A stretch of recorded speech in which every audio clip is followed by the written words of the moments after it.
Good morning all of you.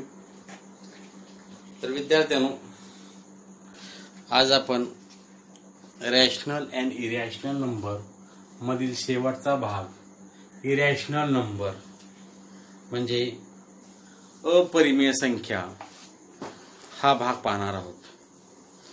आता परिमेय संख्या आणि अपरिमेय संख्या, परिमेय संख्या संख्या रेषेवर कशा दाखवणे आपण यापूर्वी पाहिलेलं आहे।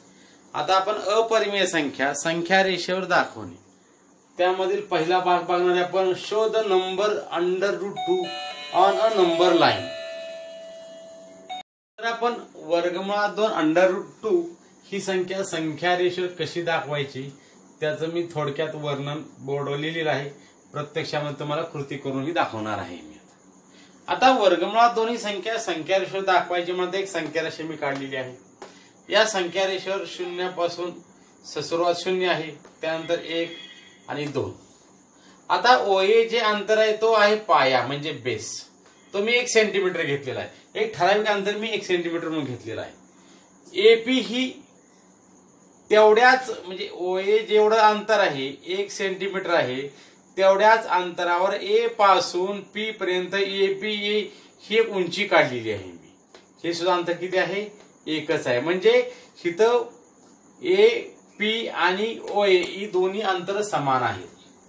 त्यानंतर मी हा जो पी बिंदू आहे तो पी बिंदू मी ओशी जोडून घेतला, म्हणजे इथे काटकोन त्रिकोण तयार होईल। इथे काटकोन त्रिकोण तयार, काटकोन त्रिकोण म्हणजे आपल्याला आठवतं पायथागोरस, म्हणजे इथं 90 मापाचा कोन तयार होईल। मग मला सांगा आता ओए हा पाया आहे, एपी ही उंची आहे, म्हणजे ओपी काय झाला? कर्ण झाला। म्हणजे बाय पायथागोरस थेरम हायपोटेन्युअस स्क्वेअर म्हणजे पायथागोरसच्या प्रमेयानुसार कर्ण वर्ग बरोबर पाया वर्ग अधिक उंची वर्ग। Hypotenuse square is equal to base square plus height square. कर्ण कोणता आहे? ओपी हा कर्ण आहे, ओपी चा वर्ग बेस ओए अधिक हाईट एपी। आता ओए ची किंमत किती आहे? 1 सेंटीमीटर म्हणजे 1 आहे। ओए ची किंमत 1 आहे अधिक एपी ची किंमत 1 आहे, म्हणजे 1 चा वर्ग अधिक 1 चा वर्ग। 1 चा वर्ग 1 अधिक 1 चा वर्ग 1, 1 आणि 1 2, म्हणजेच ओपी चा वर्ग बरोबर 2 आलेला आहे। ओपी चा वर्ग बरोबर 2। आता मला किंमत पाहिजे ओपी ची, किंमत पाहिजे आहे ओपी ची। मग टेकिंग स्क्वेअर रूट म्हणजे दोन्ही बाजूचे वर्गमूळ घेतलं। ह्या ओपी चा वर्ग म्हणजे ओपी गुणिले ओपी, त्यापैकी एक घेतलं ओपी। आता हे जे 2 आहे त्या 2चं वर्गमूळ निघत नाही, म्हणून ह्याला मी वर्गमूळ टाकलं, म्हणून हे अंतर ओपी अंतर किती झालं? वर्गमुळात 2। म्हणजे हे ओपी जे अंतर आहे ते झालं वर्गमुळात 2। आता मी काय केलेलं आहे, कंपास मध्ये ओपी एवढा अंतर घेतलं। कंपास मध्ये काय केलेलं आहे मी? ह्या ओपी एवढा अंतर घेतलेला आहे, कंपासचं टोक ओवर ठेवलेलं आहे आणि पी पासून एक चाप मारलेला आहे। म्हणजे ओपी जेवढा अंतर आहे तेवढंच हे अंतर आहे। म्हणजे ओपी अंतर किती आहे? वर्गमुळात 2 आहे। म्हणून हे जे अंतर आहे हे सुद्धा किती झालं? वर्गमुळात 2।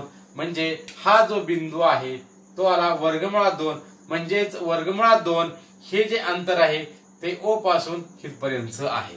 म्हणजेच वर्गमुळात 2 हे जे स्थान आहे या संख्येचं स्थान या इथं येईल इथं। म्हणजेच या पद्धतीने आपण वर्गमुळात 2 ही संख्या संख्या रेषेवर काढलेली आहे। आता आपल्याला याच पद्धतीने वर्गमुळात 3 काढायचं आहे, 4 काढायचं आहे, 5 काढायचं आहे, 6 काढायचं आहे, 7 काढायचं आहे। प्रत्येक वेळेस आता काय घ्यायचं, फक्त आपल्याला एक लक्षात घ्या। आता आपल्याला हे पाया किती झाला? आता इथं समजा याच्यामध्ये पाया झाला वर्गमुळात 2। आता मी काय करणार आहे, जेव्हा कृती करणार आहे त्यावेळेस मी वर्गमुळात 2 हा पाया घेणार आहे आणि उंची घेणार आहे आपली एपी 1 सेंटीमीटर उंची घेणार आहे। मग इथं किती होईल? एक उदाहरण तुम्हाला सोडून दाखवतो मी, म्हणजे तुमच्या लक्षात येईल। आता मी पाया किती घेणार आहे? पाया घेणार आहे वर्गमुळात 2 त्याचा वर्ग अधिक उंची मी 1च घेणार आहे, 1 चा वर्ग, वर्गमुळात 2 चा वर्ग, कर्णीचा वर्ग, कर्णीची संख्या, वर्गमुळात 2 चा वर्ग 2 अधिक 1 चा वर्ग 1, म्हणजे 2 आणि 1 3। म्हणजेच हा जो कर्ण आहे तो ओपी चा वर्ग बरोबर आलं 3। मग दोन्ही बाजूचं वर्गमूळ घेतलं त्यानंतर ओपी ची किंमत किती येईल?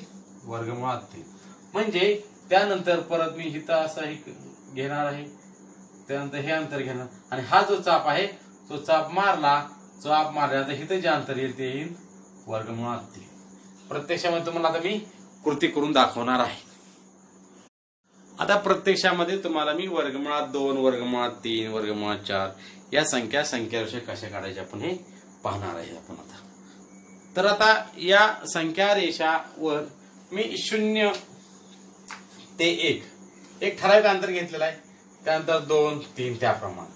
आता मगाशी तुम्हाला यापूर्वी सांगितल्याप्रमाणे पाया घेणार आहे 1, उंची ही मी घेणार आहे 1 सेंटीमीटर मी उंची घेणार आहे. व्यवस्थित लक्ष द्या.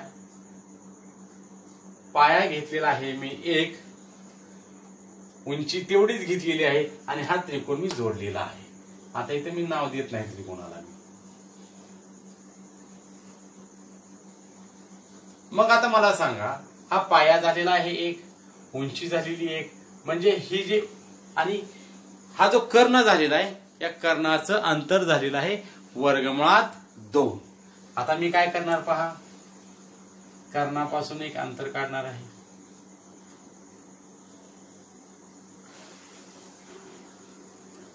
म्हणजे हे जे अंतर आलेलं आहे ते हे अंतर आलेलं आहे वर्गमुळात 2. आता मला काढायचं आहे वर्गमुळात 3. वर्गमूळ 3 काढण्यासाठी मी पाया तेवढाच घेणार आहे. पाया म्हणजे वर्गमुळात 2 इतका पाया घेणार आहे आणि उंची ही मगा यापूर्वी इतकीच म्हणजे 1 सेंटीमीटर उंची घेणार आहे. व्यवस्थित लक्ष द्या. आणि परत हा मी त्रिकोण जोडून घेणार आहे.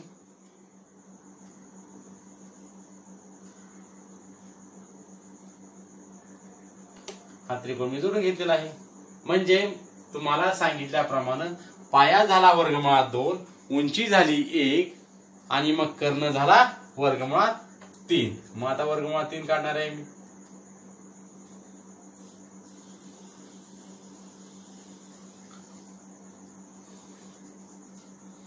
तर हे जे अंतर आहे ते आहे वर्गमुळात 3. त्यानंतर वर्गमुळात 4. वर्गमुळात 4 म्हणजे किती, 2 येतं का पाहू दे आपण. पाया वर्गमुळात 3, उंची 1 सेंटीमीटर घेतलेली आहे आपण. उंची 1 सेंटीमीटर घेणार आहे. त्यानंतर हा मी त्रिकोण इथं जोडणार आहे.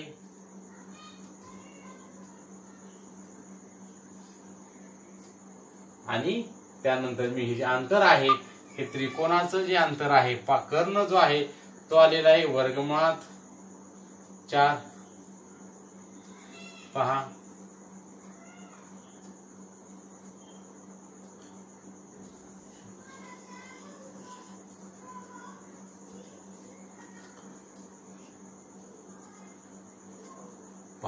इथं बरोबर हे किती आलेलं आहे वर्गमुळात वर्गमुळात 4 म्हणजेच 2. त्याप्रमाणे तुम्ही आता वर्गमुळात 4 पाया घेतल्यानंतर वर्गमुळात 5 येईल. वर्गमुळात 5 पाया घेतल्यानंतर वर्गमुळात 6 येईल. अशा पद्धतीने तुम्ही वर्गमुळात 2, 3, 4, 5, 6 आणि 7 ह्या संख्या रेषेवर तुम्ही दाखवायच्या आहेत. धन्यवाद.